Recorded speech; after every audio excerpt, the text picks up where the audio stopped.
Assalamualaikum warahmatullahi wabarakatuh. Halo semuanya, selamat datang di video ini.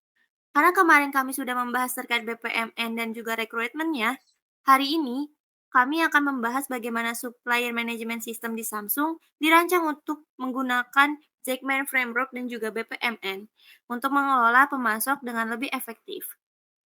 Di Samsung, pemasok memeran peran krusial dalam rantai pasokannya.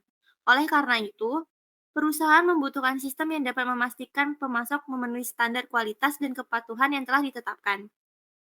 Supplier manajemen sistem ini dirancang untuk mengelola pendaftaran, audit, pemantauan, dan evaluasi kinerja pemasok secara sistematis.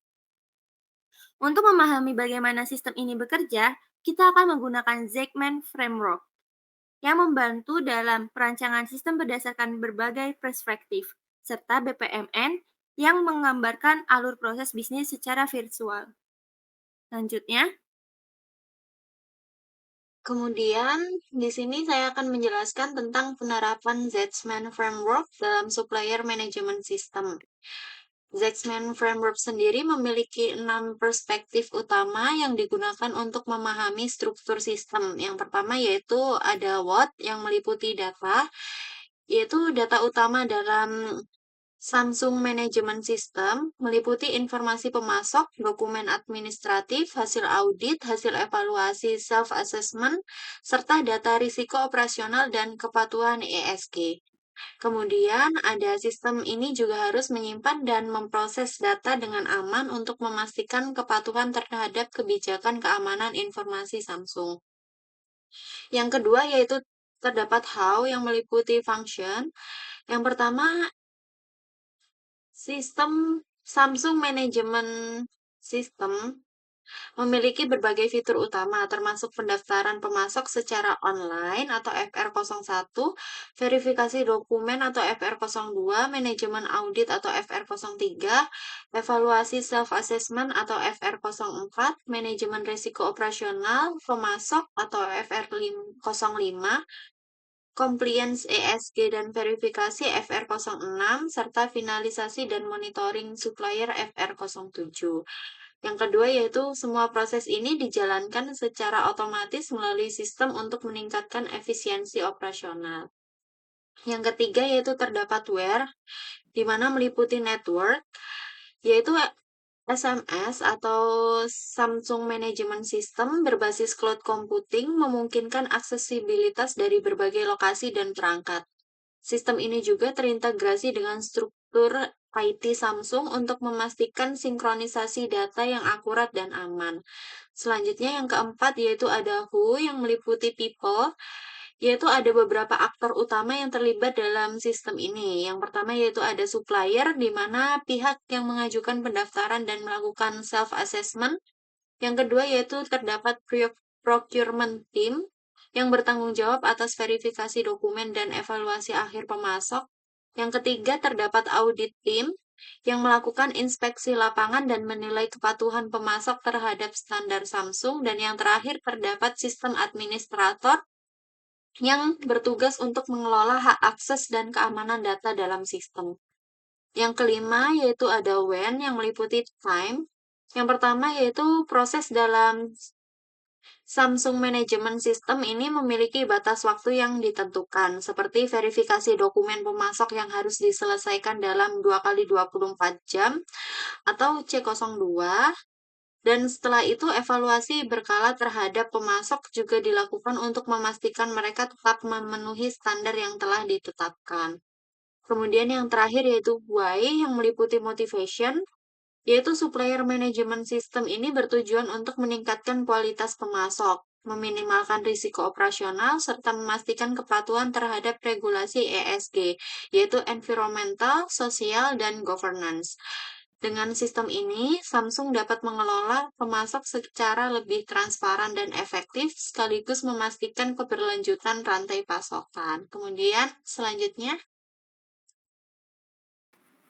Oke, selanjutnya saya di sini akan menjelaskan bagaimana BPMN dan requirement diagram digunakan dalam supplier management system atau biasa disingkat SMS, yaitu pastinya untuk mengelola pendaftaran, audit, pemantauan, dan evaluasi pemasok.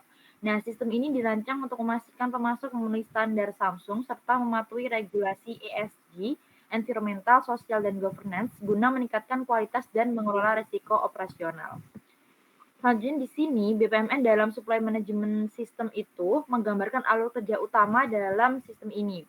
Ada 7 alur kerja. Yang pertama ada pendaftaran supplier FR01, yaitu supplier mengisi formulir dan mengunggah dokumen administratif. Yang kedua ada verifikasi dokumen atau FR02, yaitu procurement team menerima notifikasi dan memverifikasi dokumen dalam 2 kali 24 jam. Selanjutnya ada manajemen audit supplier FR03. Di sini tim audit melakukan inspeksi dan juga mencatat hasil di sistem. Selanjutnya yang keempat yaitu evaluasi self assessment FR04. Di sini supplier melakukan self assessment kepatuhan terhadap standar. Selanjutnya ada manajemen risiko operasional FR05, yaitu sistem mengidentifikasi pemasok dengan risiko tinggi dan memberikan rekomendasi mitigasi. Selanjutnya ada compliance ESG dan verifikasi FR06, yaitu supplier wajib memenuhi standar lingkungan dan juga sosial. Sistem ini menyediakan pelatihan ESG dan juga evaluasi kepatuhan. Dan yang terakhir ada finalisasi dan monitoring supplier FR07. Di sini procurement team mengevaluasi pemasok sebelum masuk ke dalam daftar resmi dan terus dipantau kinerjanya. Nah, selanjutnya selanjutnya kita menggunakan requirement diagram dalam Enterprise Architect untuk menghubungkan semua kebutuhan sistem. Terdapat beberapa hubungan utama dalam diagram ini, antara lain yang pertama ada dependensi. Contohnya, di sini ada FR02 yaitu verifikasi dokumen bergantung pada C02 yaitu waktu verifikasi yang harus diselesaikan dalam 2 kali 24 jam. Selanjutnya ada aggregation. Contohnya di sini ada FR05 yaitu manajemen risiko operasional mencakup NFR02 yaitu keamanan data untuk memastikan perlindungan informasi supplier. Di sini hubungan yang ketiga atau yang terakhir itu ada realization. Contohnya di sini adalah FR07 yaitu finalisasi dan monitoring direalisasikan melalui proses evaluasi yang dilakukan oleh procurement team. Oke, selanjutnya akan dijelaskan oleh rekan saya.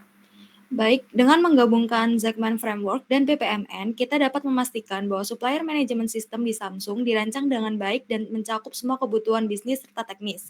Requirement diagram dalam Enterprise Architect memberikan gambaran yang jelas tentang hubungan antara kebutuhan fungsional, non-fungsional, serta batasan yang ada dalam sistem.